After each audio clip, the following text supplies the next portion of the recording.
Welcome back, everybody. Welcome back to the Hills Are Silent podcast, where we chop it up about the games of yesterday, today, and tomorrow. I am Two-Tone the Artist. And I am Mitch the Peach. Glad to have you. Come on in. Come on and take a seat. About to talk about some games. Mitch, what we got going up first, my man? Yeah, we've got some listener comments, and it's been a couple weeks since we've done it, so we've got some good ones to go over from the past few episodes that we have had. And I'm going to start out with my boy Tyler. He just got back from overseas, so he's been catching up on our episodes and been commenting on them as he's gone along. So we're just going to start from the episode where we were talking about RE Village. And Tyler goes, giant baby, can't think of anything more terrifying. And Tyler, you really can't if you saw it in person, or if you saw it in the RE Village, it is terrifying. Yes. Not only is it a giant baby, but it's a giant crying baby that just doesn't stop crying. And yeah, that's my worst nightmare. No children yet, if you didn't notice. We'll see. Maybe one day I'll live that hell.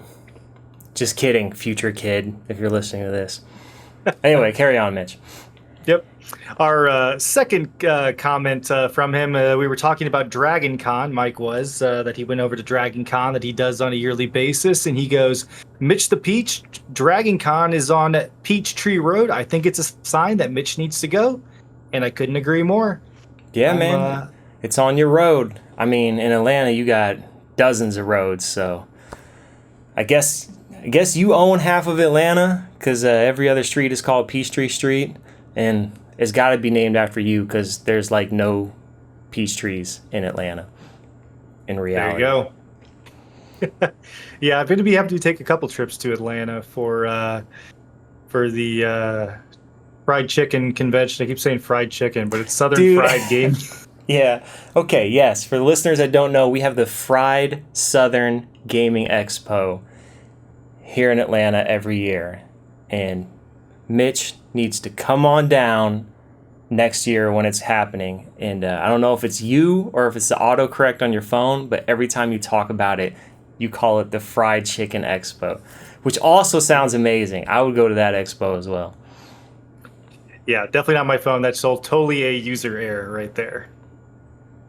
Continuing on, though, our final comment from Tyler. Appreciate you catching up and commenting on all of these. Congrats on being a proud owner of a sealed copy of Peppa Pig, Mike. What a come up. Thanks, man. So I've compiled my list of games I'm getting rid of, because I've had a lot of pickups lately. Only have so much room in the house. So I got to get rid of some stuff. And I know I just got that sealed copy of Peppa Pig, but it quickly moved into the getting rid of pile almost immediately. So I won't be owning it for long. Sorry, Tyler. Someone's child will be very happy that they get that sealed copy of Peppa Pig. Following along, we've got a couple more. We've got a comment from one of my favorite cousins, because I'm also doing a podcast with my other favorite cousin, Drewby. Drewby says, Mike, you'll like the Evil Dead game if you enjoy the movies and show. There are single-player missions and the option to face bots if you're having trouble finding players. The Evil Dead game is the one that we were talking about that is more of like a not Left 4 Dead, Dead by Daylight style of game. Yeah, and I see he also, I don't know if he added this in his comment or if this is something you noted, but I see that it says they actually announced they're ending development of the game. Yeah, there's no new content. They're going to keep the servers up and keep it live, but they're not going to be adding any more new content to the game. Okay. I can live with that. I mean, I get it. Developers are only going to support the game for so long, as long as they're not shutting down the servers. Because these online-only games are losing their servers, which I do see that Drew said it does have a single-player mode with bots, which I'm sure is still fun, but at its core, it's meant to be a multiplayer game. And there was another game I was going to have you and I play before the servers shut down. And I forgot about it, and then the server shut down, I think, yesterday. It was The Cycle Frontier. It was a first-person shooter, free-to-play game by Jaeger Development. and it actually looked pretty decent, and I wanted us to hurry up and play it just to give it a try before it's gone forever. And unfortunately, man, got busy, forgot about it, slipped right through the cracks.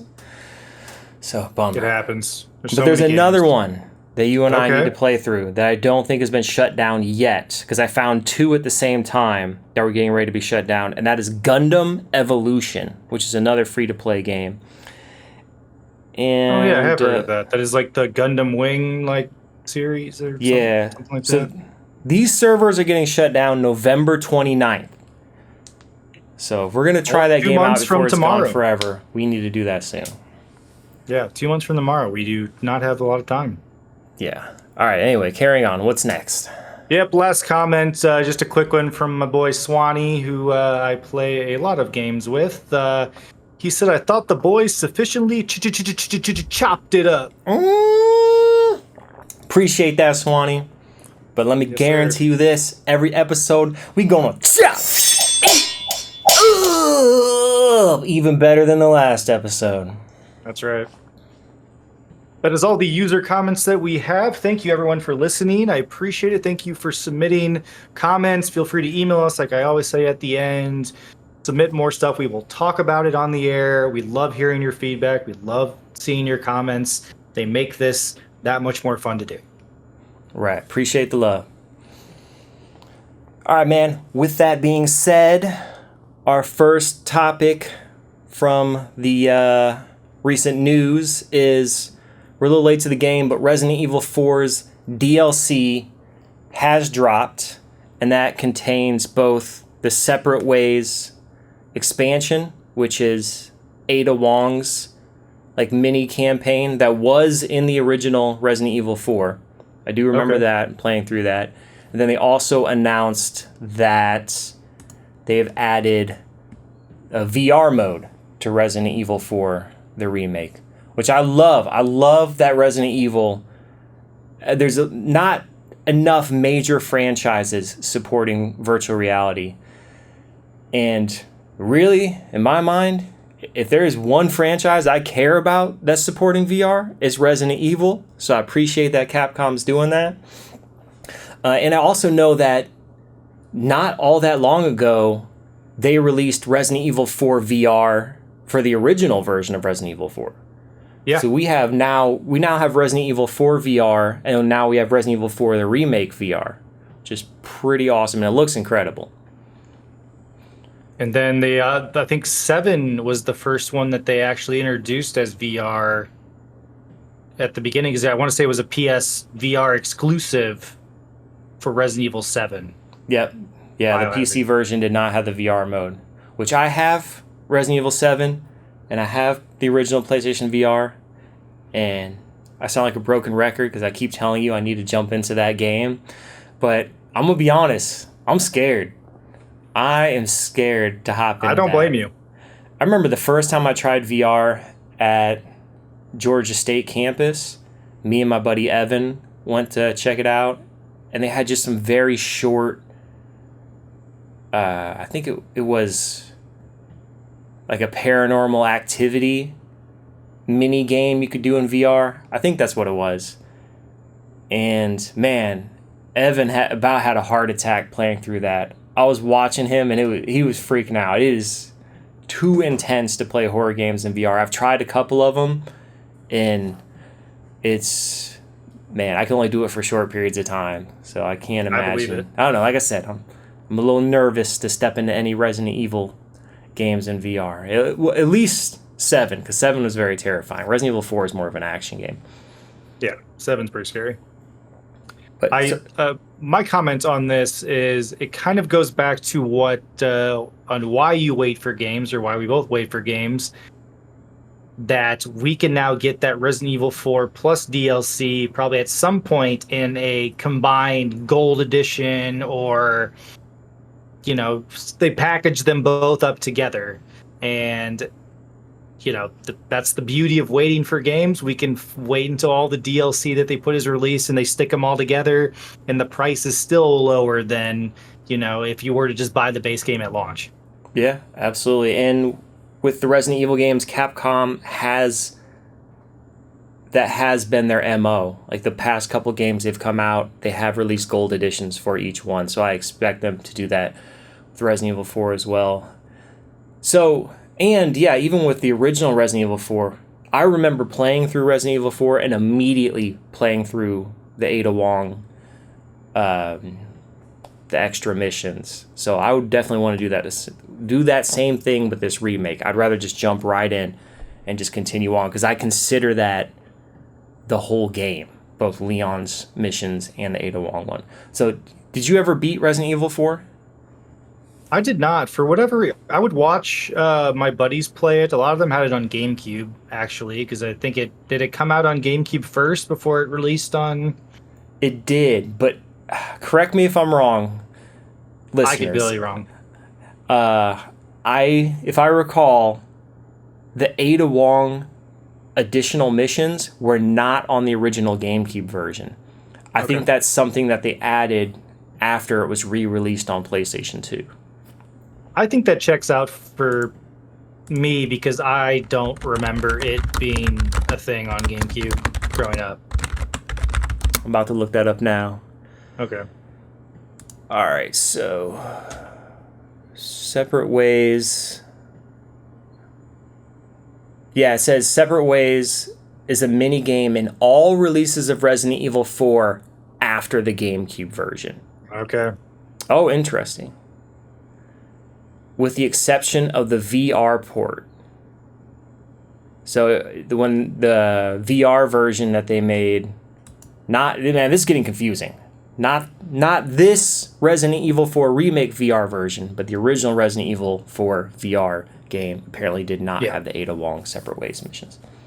Got it. I want to run this by you too. Just I've been reading a lot on this, and people are not complaining, but they're more saying that the way, because Resident Evil 3 we know is a fairly short Resident Evil game. People were saying that they should have done like a Resident Evil 2, and then almost like a same kind of thing DLC wise, let you get Resident Evil 3 remake, because people just didn't think it was worth the full $60 price tag of how short a game RE3 is. Yeah, I've heard that complaint, and I've also heard people speculate that Resident Evil 3 Remake started out as DLC. But I mean, I don't think Capcom's ever officially come out and said that, so I think that's purely just people speculating.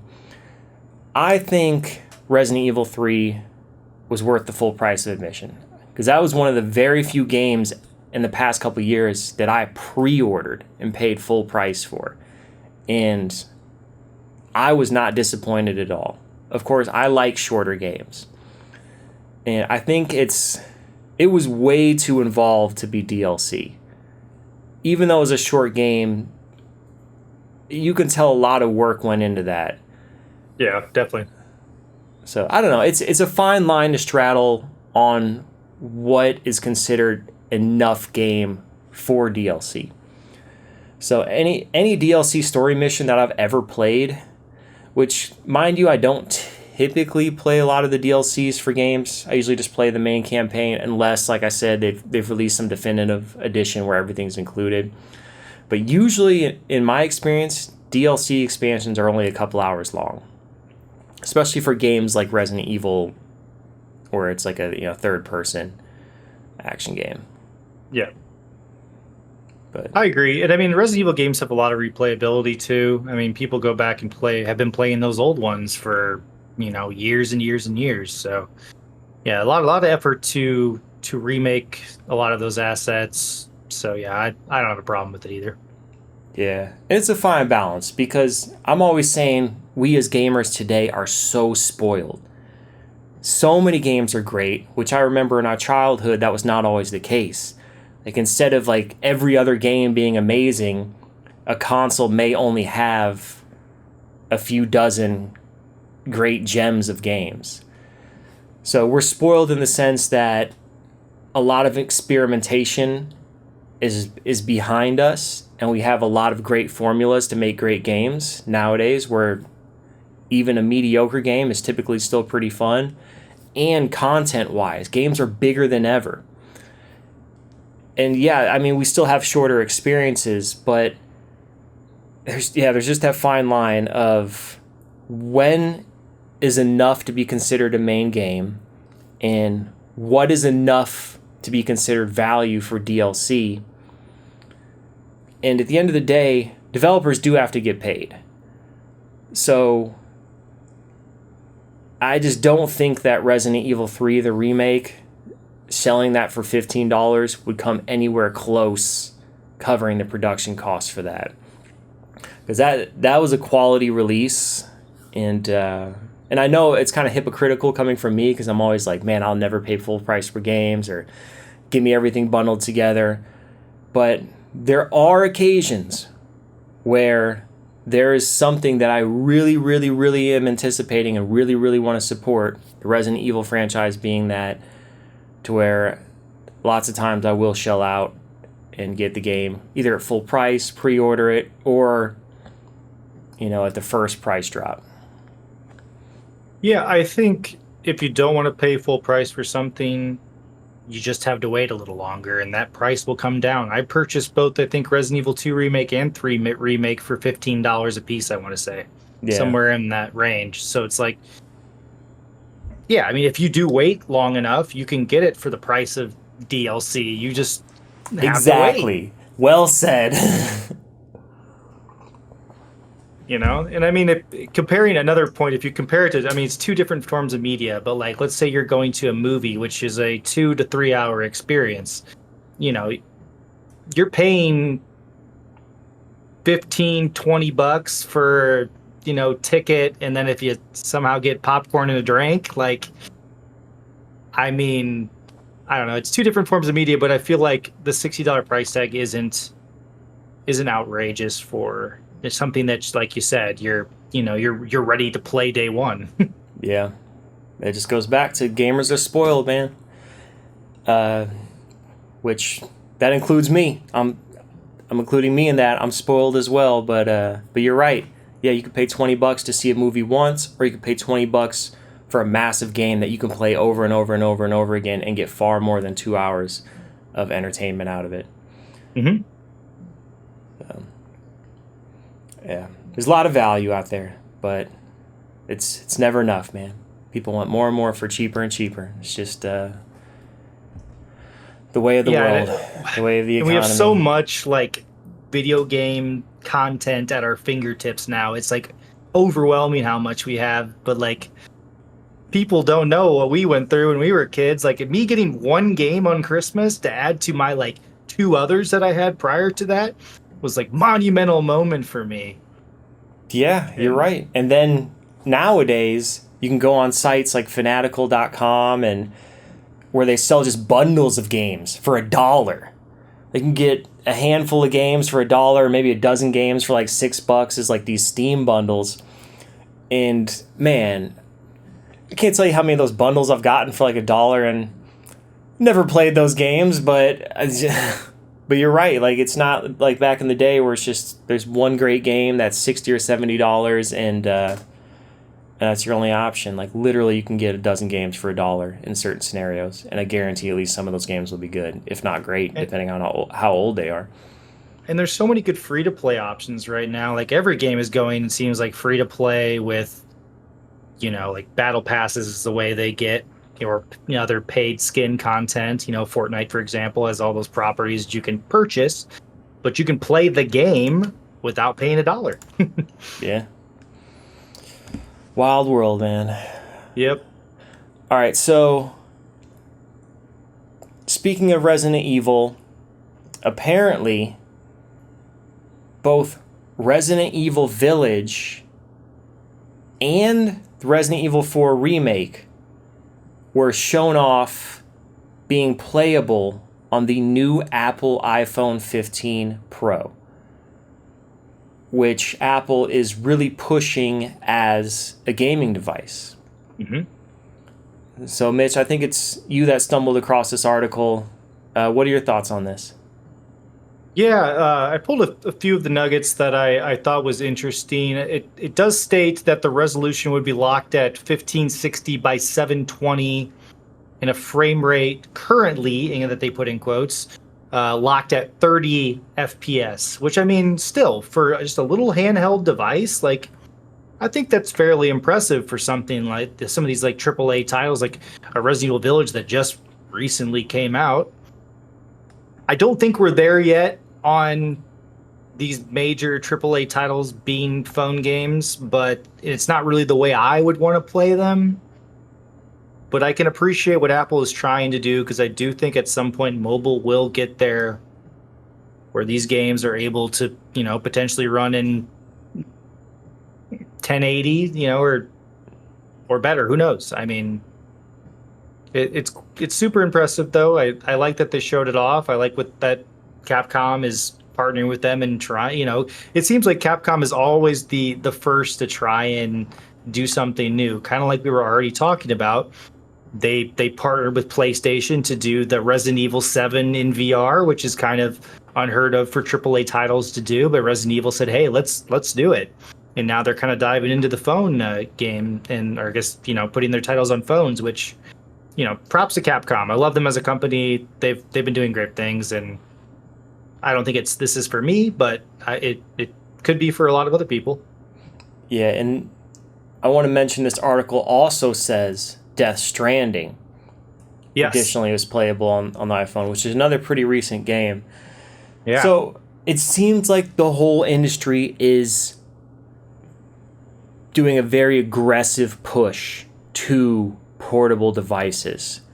How much power can we squeeze out of tiny handhelds? And then now it's going, how much power can we squeeze out of phones? Because we have things like the Steam Deck, the Switch, the Asus ROG Ally, and just so many of these different companies making these handheld gaming PCs essentially. And even the push toward like cloud gaming too, like being able to cloud stream to your phone as well is another, a big push. I know a lot of companies are making. I know Microsoft's been doing a lot with that. Yeah, it's just incredible because I remember as a kid the original Game Boy, Game Boy Slim, Game Boy Color, Game Boy Advance. The handhelds were always way behind the consoles and PC, like not even in the same league. But nowadays, so much of this stuff is very close to the console experience, very close to the PC experience. Sure, you're sacrificing frames per second and resolution, but it used to be back in the day, if a game was multi-platform and came out on a handheld, it was a completely different game. You would have the console be a 3D game, and then a handheld would be some janky, stripped down, like 2D version of it.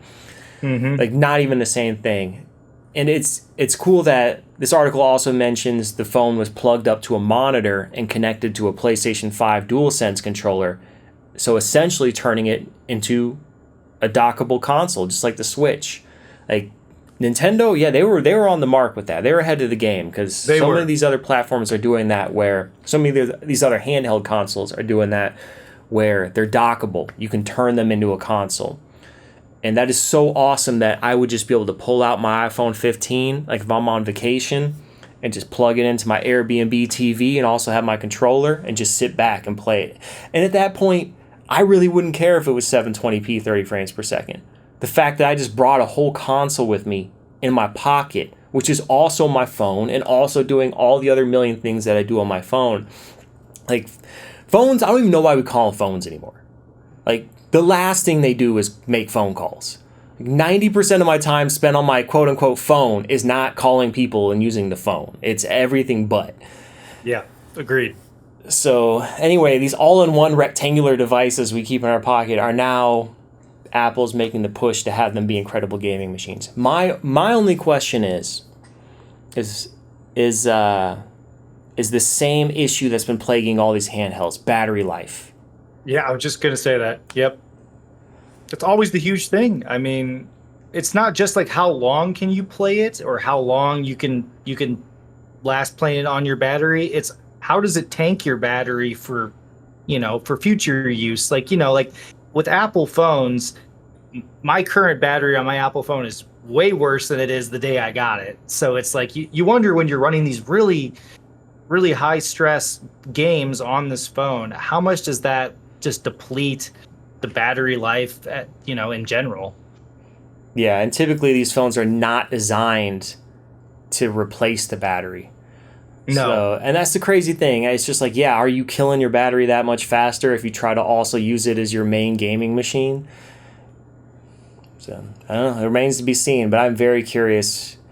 Yeah, am I only going to be able to play Resident Evil 4 for an hour?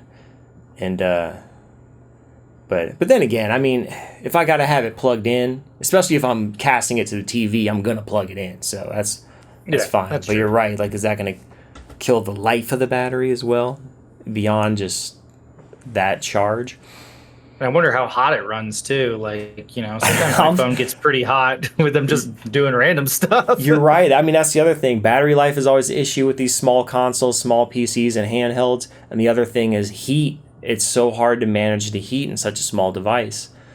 So yeah, I mean, it's a good question. Yeah, It's up to their engineering to think about, I guess. I use my fiance's laptop anytime we go on vacation, and I quickly learned I can't just sit it on my lap and play games because it will get scalding hot, and sometimes I'm worried the thing's just going to overheat and melt. It's crazy how hot this gaming laptop gets.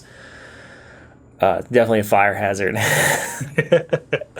And then the fan will go crazy. It'll be so hot, and the fan will just be like in the background, trying to play my game, thinking the thing's about to explode. Like ah.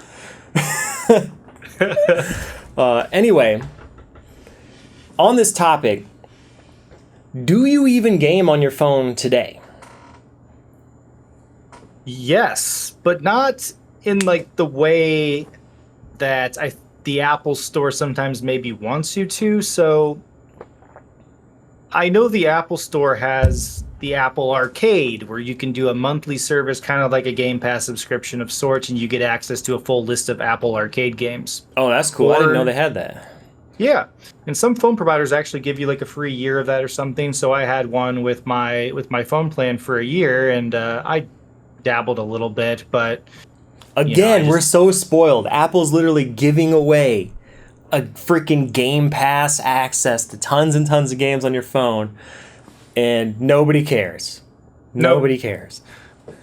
So there is that option, and there's always the option of purchasing a game through the Apple App Store as well, which I rarely do. But there was a time when I did that, and I will go over one of the games that I was playing back in the day, and it's called Monument Valley. Since then, Monument Valley it's an indie puzzle game developed by I think it's called Us2 Games, and essentially it reminds me a lot of Fez that we have talked about on a previous pod. Yeah, looks like it. Yeah, and I don't know if it came out before or after Fez. It was released on iOS in 2014. I can't remember when Fez came out, but essentially it's a lot like it, where you interact with the environment, find hidden passages, manipulate the world so that you can find different exits, and basically the goal is to exit each map. I'm not gonna lie, this looks exactly like Fez, like basically a Fez clone. Let me look. When did Fez release? I'm very curious. The character even wears a hat, but instead of it being a Fez hat, it's a cone hat. Okay, so Fez came out in 2012, so they made this, this may be very much influenced by Fez. So, yes, but I want to say I played this on my iPod Touch back in the day. It wasn't even an iPhone at that point, because I feel like a lot of the phone gaming I did was on my iPod Touch, but I didn't even have like a phone yet. But you could still download apps from the App Store and do all that fun stuff. But it was fine. But like a lot of the gaming I do currently is not this. This actually has a PC version now. In 2022, it actually came out with Monument Valley Panoramic Edition, which is what Mike is showing right now on Steam.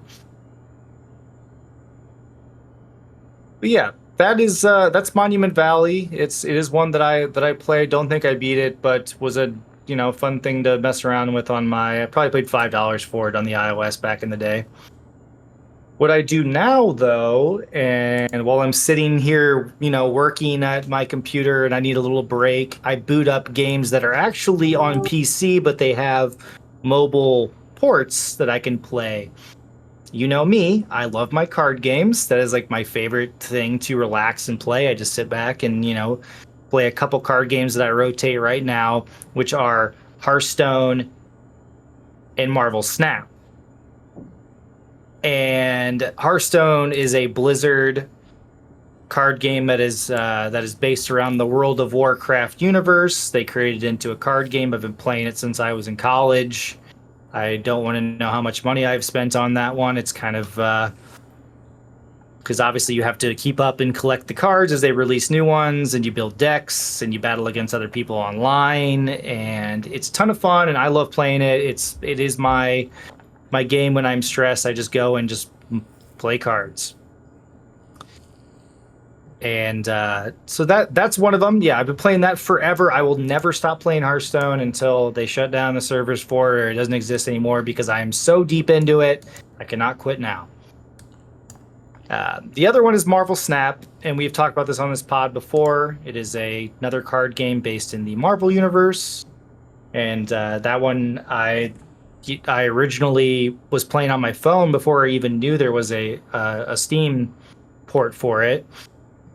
So then I started playing on Steam sometimes and playing it on my phone, and it's another great one that's just a nice relaxing. I love Marvel properties, so getting to play a card game centered around the Marvel universe is awesome.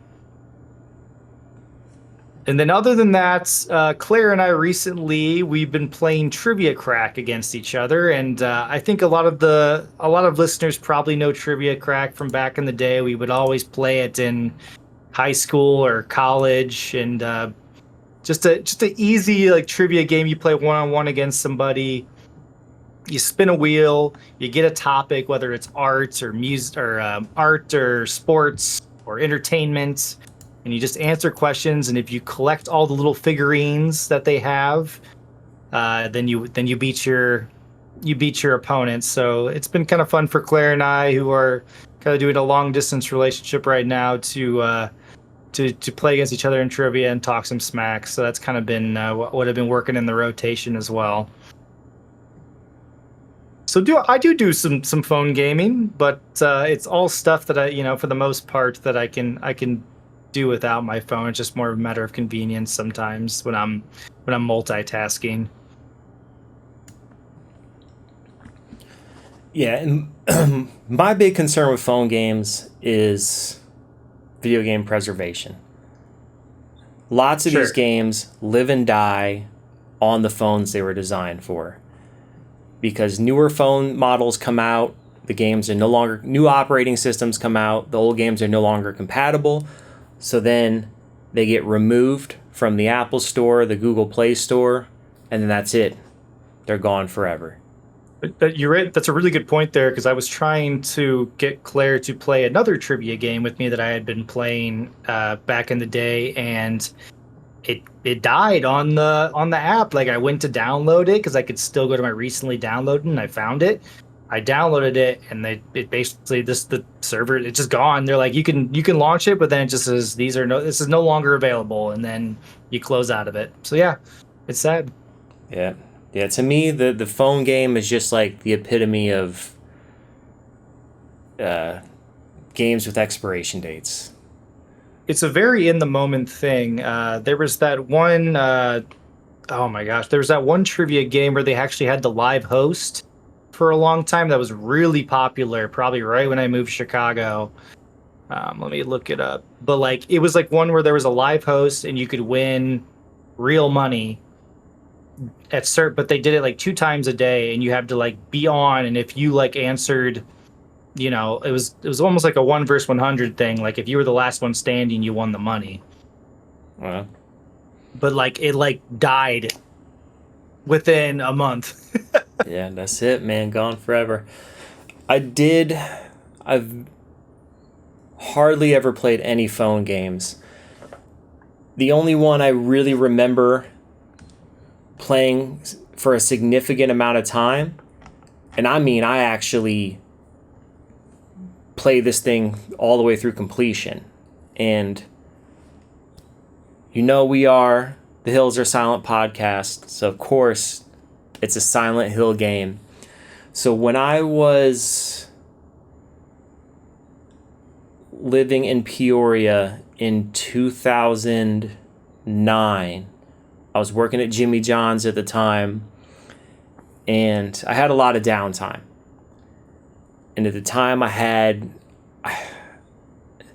want to say it was just like an old flip phone, like not even a touchscreen, like a flip phone. And I bought one game off of the App Store, which the App Store was way different on flip phones than it is today with like the Apple Store.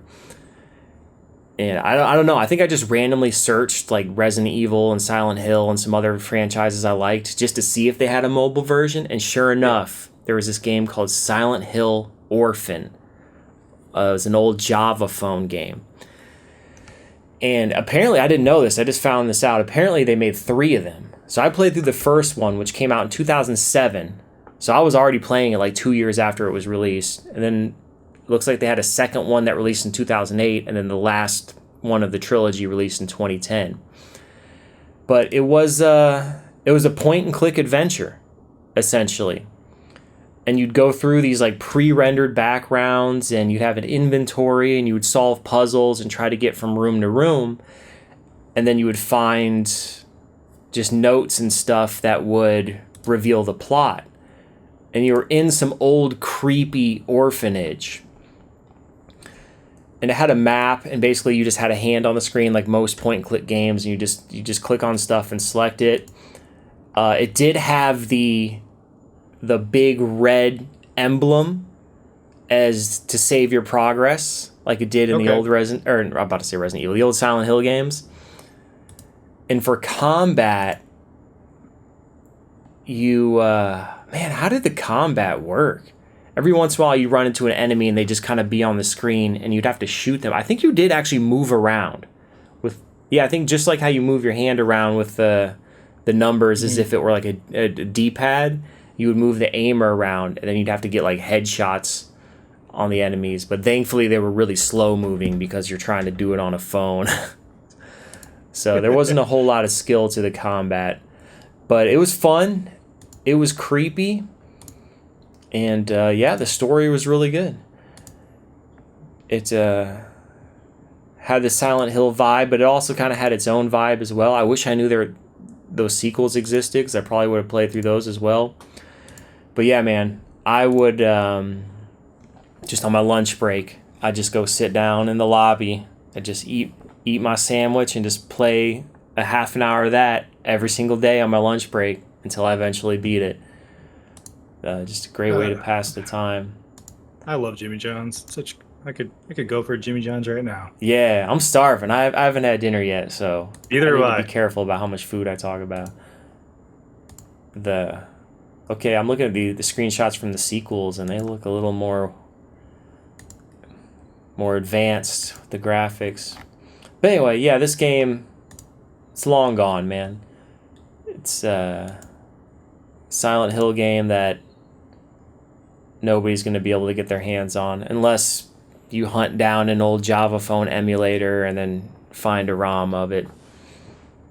But there's so many games like that for mobile that either I didn't even know existed or will never know existed, because they made mobile ports of so many games.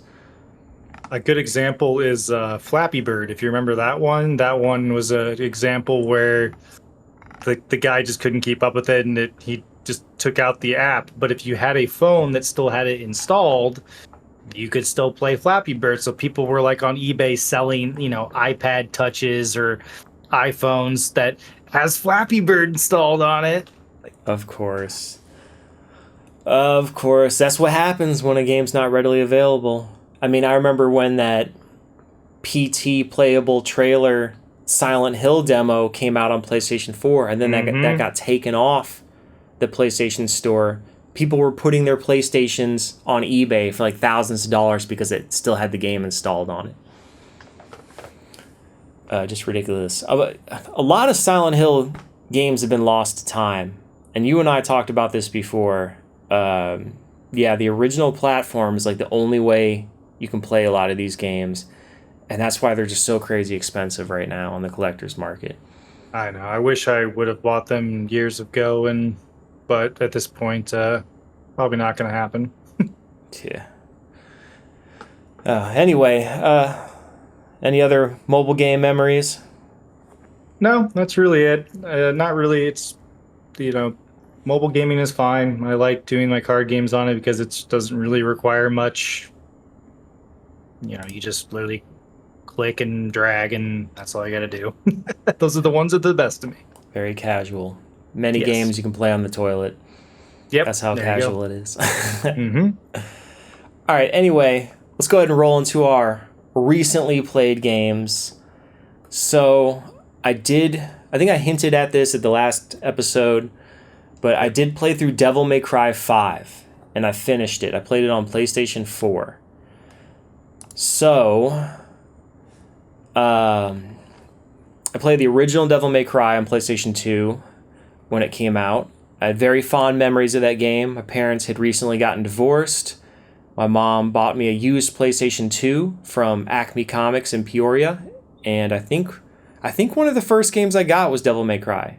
I don't know. My memories are kind of blurred because that was so long ago, but she used to take me to Acme Comics pretty frequently, which for those who don't know, it was a comic book store. Well, still is. It actually still exists in Peoria, Illinois. And in addition to comics, eventually they started buying and selling used games, movies, action figures, music, CDs, albums, all that stuff. So it was a great place as a kid to go and get used games because they typically were cheaper than EB Games or GameStop or Babbage's or any of the traditional used game stores that were around at the time. So I picked up Devil May Cry, instantly fell in love with it. It's another Capcom game. It was created by the guy who created, I think, Resident Evil 2. And if I remember correctly, I think it started out as a Resident Evil game, but it just became so different that they just made it its own franchise. So it does have a little bit of the original games anyway, a little bit of Resident Evil DNA flowing through its veins. And it's a hack and slash action game, third person. Your character is Dante. If I remember correctly, you're like half demon, half angel, and you basically just fight demons, and you have a melee weapon and guns as well. And the whole combat is this kind of dance between using your melee weapons and your guns. So I beat the first one, beat the second one. The third one was really difficult, so I never got through that one. I tried playing it through with my buddy, and it was impossible. And they later re-released that game as a special edition where they lowered the difficulty because it was just that insane. And I played the demo of Devil May Cry 4. I thought it was good, but at that point, I was so burnt out on the Devil May Cry games, and the fourth one seemed pretty repetitive. And then they rebooted the franchise years later as DMC Devil May Cry, which acted as like a prequel. I played through that game. That was amazing. And then finally, we're at Devil May Cry 5. And so much time had passed since the last Devil May Cry game. I'm sure nobody that worked on the original games worked on Devil May Cry 5. So I was very skeptical about it. And even starting the game, I was going in kind of jaded. Like, this is not going to be great. And immediately, I was like, all right, I'm not playing as Dante. I'm not playing as the main character. I don't know how I feel about this. The game just seemed kind of mediocre at first, just your typical generic action game. And I almost put it down. I almost was like, yeah, this really isn't hooking me.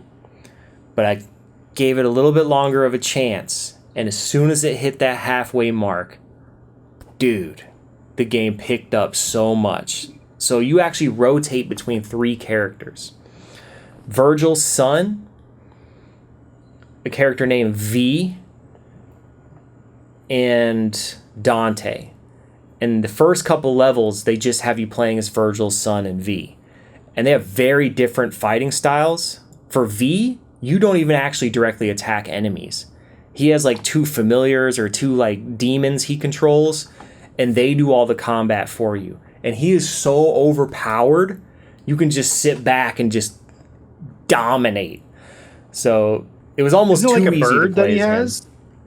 Does he have a bird that you like throw? At Yeah, people? he has a flying bird that is basically your long range attacks, Okay. and then he's got, I think it's like a panther or something, that's his close range melee Okay. attacks. But once you hit the halfway point in the game, they finally let you play as Dante. And just like all the other games, Dante is so badass. Like, they went all out to just make sure you were having a good time, feeling just like this overpowered superhero guy. And he's just oozing style. And I love it. And as soon as they gave me Dante, I'm like, finally! That's all I wanted to do was play as Dante. And of course, they made him so amazing. And he probably seemed even more amazing after playing those other characters who were kind of like nerfed compared to him. So yeah, it was really fun. The design was cool. The enemy design is really cool. At first, I wasn't really digging the enemies, but once you actually zoom in on the enemies and look at them, you realize how creepy and weird they are. And the boss battles are amazing. They just keep giving you weapons and unlocks and moves. Like, it's just a huge move set. Like, sometimes I just didn't even know what to do. Because with Dante, you have like 5 different guns to choose from, like 3 different fighting styles to choose from, different melee weapons to choose from, and I'm just like, I was overwhelmed with options at some points. But my only criticism, other than the kind of the slow beginning of the game, I'd recommend everybody play this game, especially if you're a fan of hack and slashes. But my criticisms are the slow first half, and they made Dante look so weird in this game. I don't know what it is, but he just looks weird to me.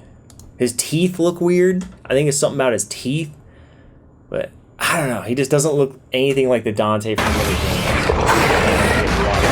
games. Why they went with that model. Anyway. This is one that I think I told you that I started, but like you said, slow first half. I don't think I gave it the proper amount of time I needed to. So that's one I'll dive back into based on your recommendation. Yeah, and I think it's cool that pretty much every level ends in a boss fight. So they had to create a lot of unique bosses with unique attacks and stuff. It's just impressive, the sheer amount of bosses they made and the creativity that went into them. But anyway, yeah, man, pick it back up when you get a chance. Yep. And it was made with the RE engine that all the recent Resident Evil games were made with, which again just shows the versatility of that engine and how, Capcom, they're killing it with their game engine. Absolutely. Whoever their developers are that are working on that, much props, my friends. So, what have you been playing lately? Yeah, a little different physics-wise than Devil May Cry, so it'll be a fun one to kind of transition to. But I've been playing Party Animals, which is a Game Pass Day 1 game. It came out September 20th, so Just a week ago. Yeah, and it's a multiplayer they call it a physics-based brawler / party game. And it's developed by Recreate Games. The physics are very much like Gang Beasts. If anybody, listeners, or you might have played Gang Beasts, it's very like a goofy controlled. You play as various animals that are like puppies and kittens and anywhere from like sharks, dinosaurs. They actually just introduced the Ori series that they partner with Xbox and put some of the Ori and the Blind Forest characters into this game too that you could play as, which I thought was a cool touch. But essentially what you do is there's 3 game modes. There's one called Last Stand, there's one called Team Score, and then there's one called Arcade Mode. And there's like 20 plus maps for all this stuff. And what you do is you basically just jump, kick, headbutt, swing weapons at each other in these goofy physics, trying to to win whatever of the game modes that there is. So for instance, there's one where like you're just sitting on like a sheet of ice, and this ice just starts cracking under your feet, and you guys are just beating the crap out of each other the whole time, trying to be the last one standing on the ice before it keeps breaking the whole time. And yeah, the last one standing in that one wins. It's both team based, but also some of the game modes are like you're on your own, or you're paired with one other person. It's just goofy fun. I've been really stressed with work lately. It's a busy time. So kind of like during my downtime, maybe sometimes during lunch, I'll just go and play a couple games of this because it's just goofy hilariousness where, like you knock these other animals out. Like the punches are so funny. Like they'll like slow motion of you knocking the crap out of somebody, and they'll just fly like way out of the map, or they'll like lay down dead and you can pick them up and then chuck them out the map. Or there's like a one where you're fighting on an airplane, you can just chuck them off the airplane. So just super goofy time. It's fun. It's fun for me too. Like it's obviously day one Game Pass, so I didn't have to pay for it, and you can unlock new skins in it too, which obviously is the thing to do. But you can use their free in-game currency that you collect by playing to get some of these skins. And I got one. I actually got a black cat. And it's just this goofy looking black cat. He looks pissed off at the world, and it reminds me so much of my cat over here that I just use that every time now, and it brings me a lot of joy. Yeah, even watching the trailer brought a smile to my face. It does look goofy, and all the animals just walking around like they're really drunk. Yep, they're all just like limping around, but then they're also like swinging at each other the whole time. It's just nonstop people trying to punch like all the time, or you could even like run and like do like a drop kick on people. Like it's so funny. And then they have these just hilarious game modes. Like you could do anything from like playing soccer. Like they put two teams together and you're like goofily trying to roll this big soccer ball into the net, and people are punching the crap out of you while you're doing it. It's just a super goofy game. The games are really short. They're like 5-minute games. Like it's easy to get in and out of. You could play with friends if you want to. You can queue up with, I think it's at least up to 4, I know, but it might be as many. You can even do custom games and just play with a whole group of friends if you wanted to. So yeah, fun time, goofy game. It's been a nice change of pace with me playing Starfield as well, and being deep into that, and as well as being stressed with work. A good lighthearted laugh. Yeah. So you always pick the most interesting games to play. Like I would have just scrolled right past this on Game Pass, and my brain wouldn't even have registered it. So what made you play this game? Was it recommended to you, or is it just something you spotted and went, I'm gonna check that out?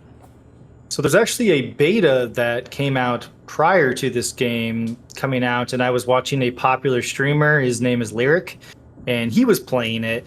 And I was just watching, and I was like, this looks so goofy, but I'm going to give it a try. And there was like an open beta at the time for it. So I was like, yeah, heck yeah, I'll give it a try, open beta. And then never heard anything about it for a long time. At least like, I think I played that beta like almost a year ago at this point, at least. And then I saw that it was coming to Game Pass. I was like, okay, yeah, I remember this game from, and they've added a lot since that beta. There was only like one map you can play, or 2 maps. And now they have 20 maps and 3 game modes, and a lot of creativity involved in it. And it's getting some pretty good reviews.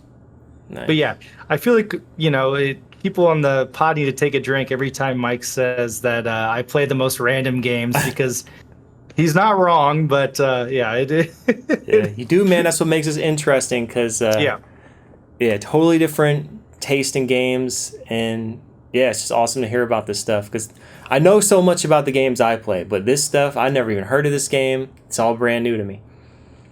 Yeah, you can count on me for that for sure. I love just trying out new things. I like trying out when people take big different swings at something super creative. Like this is just while it's a very simple game, it's super creative and full of charm. And I gave it a shot when I was watching a Twitch stream, but yeah, I'm glad I'm kind of working in the rotation right now.